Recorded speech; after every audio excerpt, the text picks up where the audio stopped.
Reject.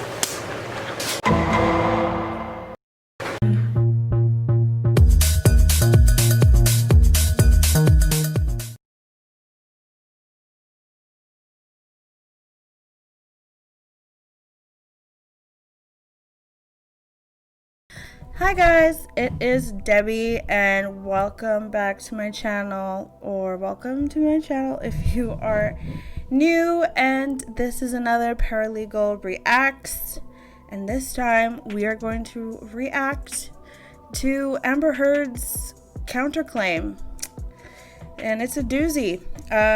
So I'm gonna try something new out here. I've been doing scripts kind of for my videos, and I figured why not just put the link down in the description, you know, because it's going to be a lot of words, and some people, it might be hard for them to kind of get everything that I'm saying, or in case you want to follow along, I'm going to put the link down below. So it's basically going to be this transcript of what I'm going to say. Of course, I'm going to, you know, go off script, I'm sure, here and there. But yeah, in case you want to follow along, the link will be in the description. This will be a long one, so let's get right into it. So for this, I kind of wanted to go a little bit more in depth because I know not everyone has a legal background, of course. So let's just break it down. So first of all, what is a counterclaim? So a counterclaim can be filed if you think the person suing you, which is the plaintiff, owes you money regardless of their lawsuit against you. And by filing a counterclaim, it allows you to have your claim decided along with the claim the plaintiff has brought against you. And sometimes if you don't file it as a counterclaim, you lose your ability to bring an action with that regard later, but we're going to get into that later on. So what is Amber's cause of action, which in legal terms means the reason for her initiating her claim, or why she feels that she has a claim, so which is cause of action. So her cause of action, she's citing Johnny's GQ article, which she says was written a month before her op-ed, which is, as we know, why Johnny is actually suing her. And the article that Johnny was in, that she's citing, is written by the writer Jonathan Heath for GQ. And in that article, she claims that he falsely alleged that he never injured her, and she quotes him when he says, "To harm someone you love as some kind of bully. No. It didn't. It couldn't even sound like me." And then she quotes him saying that there was no truth whatsoever to Amber's claims. And she claims that as the defamatory things that he was saying in the article. Personally, I fail to see that as defamatory in any sense. To me, that's just him simply responding to her claims and trying to defend himself. And that's with respect to the divorce action itself. And again, I think defending yourself against allegations does not, in my opinion, constitute defamation. So if someone accuses me of something, right? If I say, no, that's not true, that could never be true, that's out of my character, that doesn't mean that I'm guilty of defamation, right? If I then sue that person that accused me of something, whatever it may be, how am I also guilty of defamation? It doesn't make sense. You are simply defending yourself against the defamation. So in my eyes, the original cause of action was Amber, whether it was in the divorce case, making the allegations of abuse, whether it was the op-ed, it was a consistent, it was all of the above, I think. So by him saying that's not true, that is not defamation. I hope so far we're all following. And when it comes to counterclaims, there are two types of counterclaims. There's compulsory and permissive. A compulsory counterclaim is one where the facts of the original case is so closely related to the facts of their counterclaim that it must be raised in the same lawsuit, or it could lead to conflicting results. It is compulsory because failing to raise it in the same case means it will be barred if the defendant later attempts to assert it in a separate lawsuit. And then there's permissive counterclaims. And that's where they involve the same parties, and it usually relates to a separate transaction, and it could be heard separately without substantial likelihood of conflicting results. For example, if the plaintiff's original case is for breach of contract, but the defendant also has a claim for personal injury he suffered on the plaintiff's property after the breach allegedly occurred, this would either be a permissive counterclaim or a separate lawsuit. So to sum that up, it means that it could be done as a completely separate lawsuit, if that makes sense. And going by that, I would think that Amber's counterclaim would be a compulsory counterclaim and that it would be heard as the same time as DEPP's claim. I could be wrong, but that's what I am going by. So what exactly is the relief that Amber is seeking? So in legal terms, that means what is she after? What is she trying to gain through this counterclaim? So by initiating this counterclaim, this is what Amber is trying to get. This is the relief.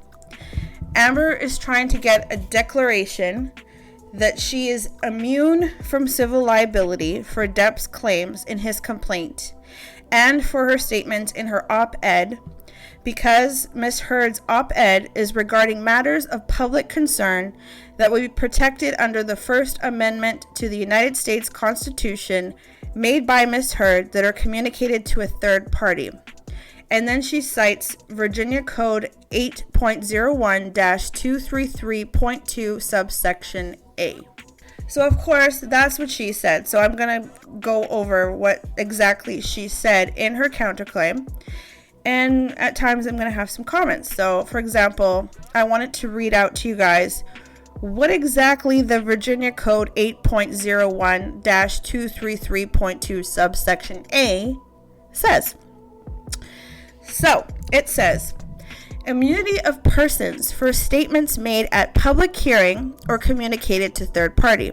A person shall be immune from civil liability for a violation of section 18.2-499, a claim of tortious interference with an existing contract or a business or a contractual expectancy, or claim of defamation based solely on statements regarding matters of public concern that would be protected under the First Amendment to the United States Constitution made by that person that are communicated to a third party, or 2, made at a public hearing before the governing body of any locality or other political subdivision, or the boards, commissions, agencies, and authorities thereof, and other governing bodies of any local governmental entity concerning matters properly before such body. The immunity provided by this section shall not apply to any statements made with actual or constructive knowledge that they are false, or with reckless disregard for whether they are false. So, right off the bat, I'm noticing that it's saying, I feel like the intent of this is for very specific purposes, very specific instances, and clearly this does not fall into that. So, sorry Amber, but your comments about being abused are not matters of public concern, nor were they made at a public hearing before a government body. So, this code does not apply, and a civilian does not get to have immunity from litigation from civil matters. That was not the intent of this. Obviously, I'm not even from America. I'm not from Virginia. I'm not really sure the specific intent. But for me, just from going by this, I think this was more so made like, for example, I'm kind of guessing if there was like a corporation or something, or they were doing something that would harm the public as a whole. then that would give them immunity. This has nothing to do with civil matters. Absolutely not. So her citing this code, nice try. That's not the intent, and that is not what it's for.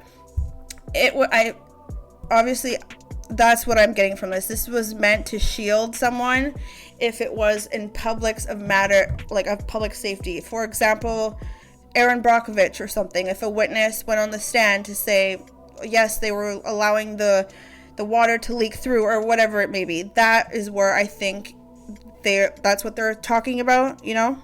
They're not talking about Amber Heard claiming that Johnny Depp abused her. Sorry, they're just not. And the next point of relief that Amber Heard would like, she says, declaring that Miss Heard is entitled to her attorney's fees and costs pursuant to Virginia Code 8.01-233.2. To that, I would respond, costs follow the event.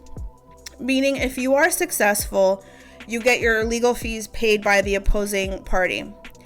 So why are you trying to preemptively dismiss the case if you won't be silenced by Johnny Depp and have the costs awarded in your favor when the outcome of the case has not been decided?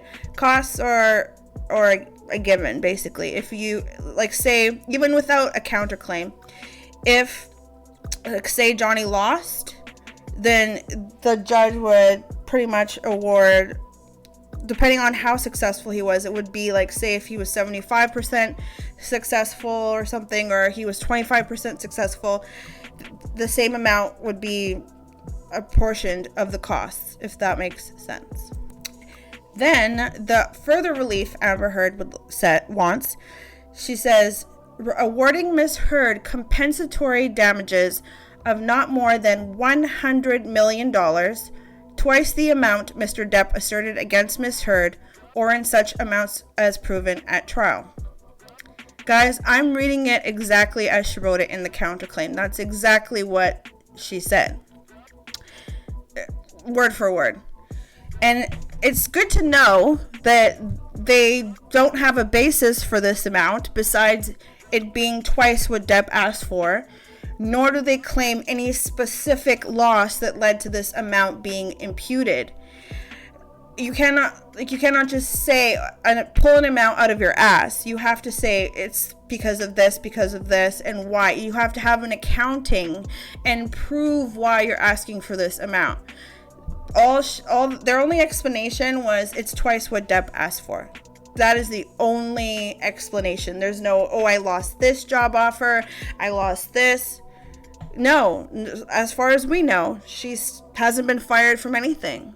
And when it comes to these kinds of damages, for example, establishing that your reputation has suffered, in addition to your own testimony, you may need to provide witnesses and documentary proof. To provide financial harm, you could testify about the impact of the defamation on your income and economic standing, but you may also need bank statements, bills, pay stubs, accounting statements, or tax returns to back up your claims, as in proving that you suffered that amount of loss. How has she suffered $100 million in losses? And she also is asking for damages that are to compensate her for pain and suffering. And in order to prove that, you could testify about the effects the defamation has had on you. You might also provide witnesses, including spouse, relatives, close friends, to testify about their observations about you in connection with the incident. And if you're making a claim for significant mental or physical harm, you may need a doctor or other healthcare provider to testify about your symptoms and medical treatment, including evidence that the issues you're currently experiencing were not pre-existing, as in they were a direct result of the case. But of course, no accounting of any kind was provided. There was no witness statements. There was nothing, absolutely nothing backing up why she feels that she is owed $100 million. There was nothing. The only explanation that she had for arriving at this amount was that it was double what Johnny asked for. And then Amber says, awarding Ms. Heard punitive damages to the maximum extent permitted by law and not less than $350,000. And to that I would say, well, punitive damages are damages that are to punish the other person, basically to teach the person a lesson. And again, there's no accounting of how it is, why he deserves that, or not. There's nothing to back up why she's asking for that, or why she feels that he deserves to pay that amount, which is ridiculous. Like, again, I kind of just mentioned you should have some kind of witness statement or something to back it up. You cannot just pull figures out of your ass and just say, I want the maximum amount allowable. Like, that's just not how the legal system works. Amber also is asking for, and I quote, awarding costs, including attorney's fees, of the trial of this claim and any appeal that are not otherwise awarded pursuant to Virginia Code 8.01-233.2 subsection B. And any appeals would be heard after the fact, so that does not really make sense. You know what I mean?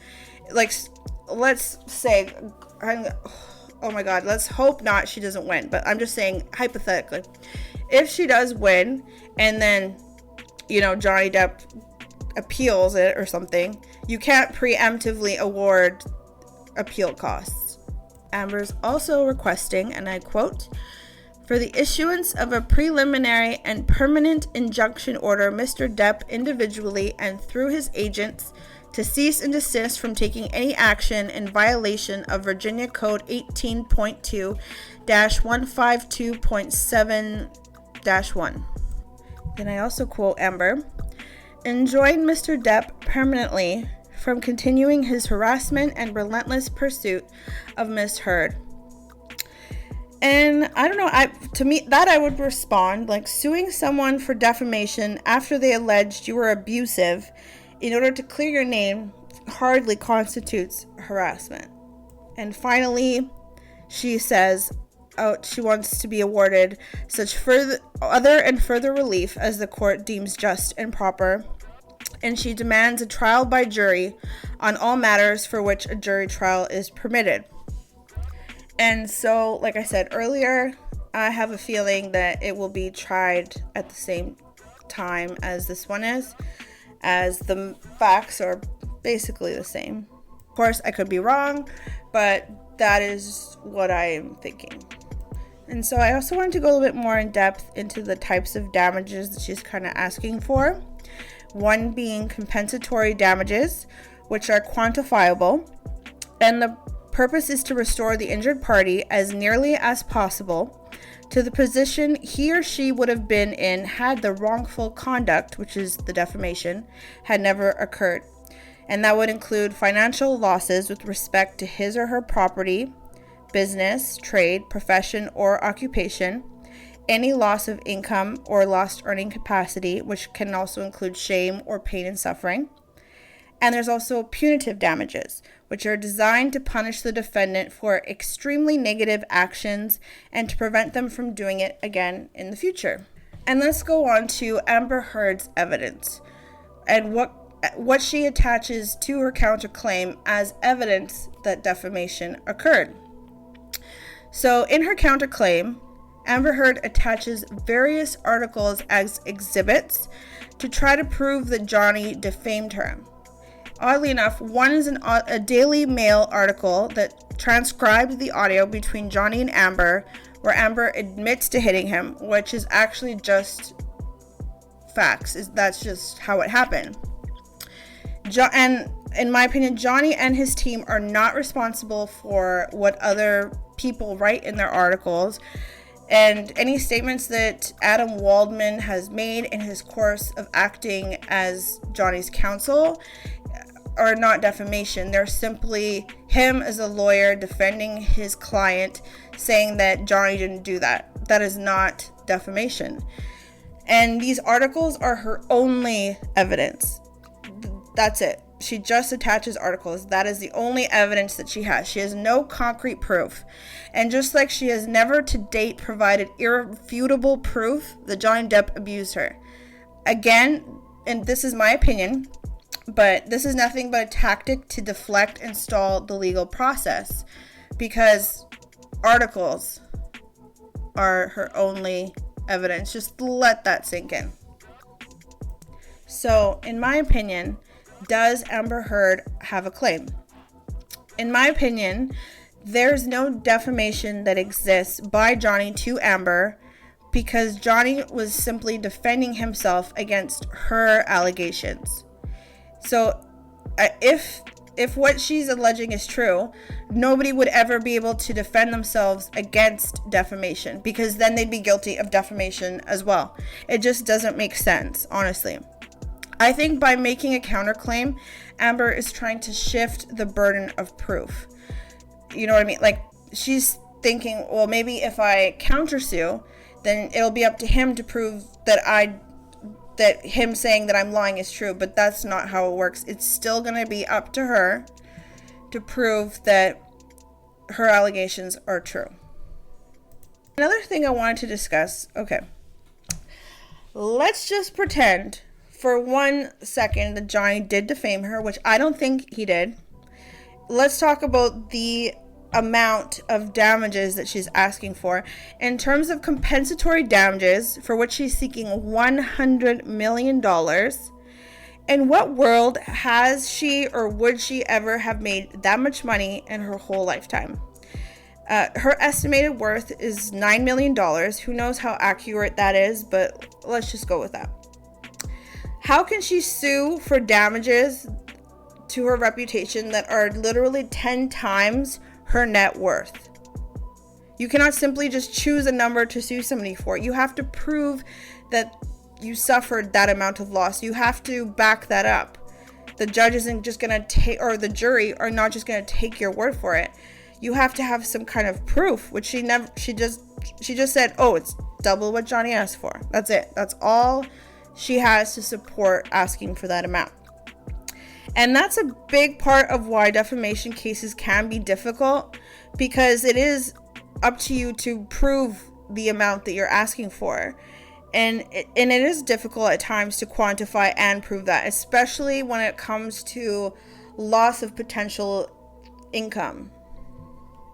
And I cannot fathom a case where she would have lost $100 million ever, and due to Johnny defending himself against her allegations.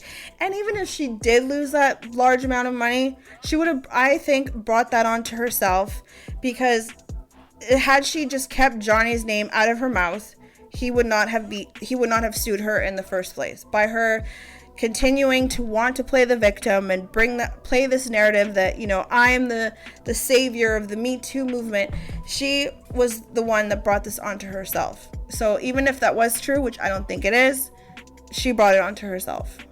Okay, guys, I have some excerpts from the counterclaim and my response to them.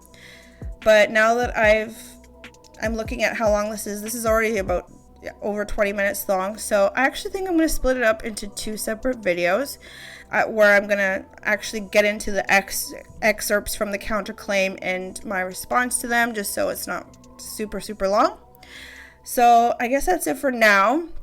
Thank you so much for listening and watching and supporting me. It means a lot. And, you know, we're all just here fighting for justice and what's right. And I really hope that, you know, Johnny comes out on the other side of this, because I know, in my experience, I've seen firsthand that women can be abusive too. And what's right is right. And that's really my motivation here, is to fight for justice. And not a lot of mainstream media is talking about this, so that's why I kind of started making videos about this. And let me know what you think. I will be releasing it very shortly, but yeah, I didn't want to keep this too long, so I'm gonna split it up. But yeah, anyways, thank you so much for watching. Please comment down below your thoughts, what you think. And honestly, I want my channel to be a place where we can, you know, go back and forth. You don't have to agree with me or anybody else, but as long as we can debate in a mature way without attacking each other, That's what the legal system is all about. So yeah, I love you guys so much. Thank you so much for watching. I appreciate each and every one of you so much. Yeah, have a great one, guys. Bye.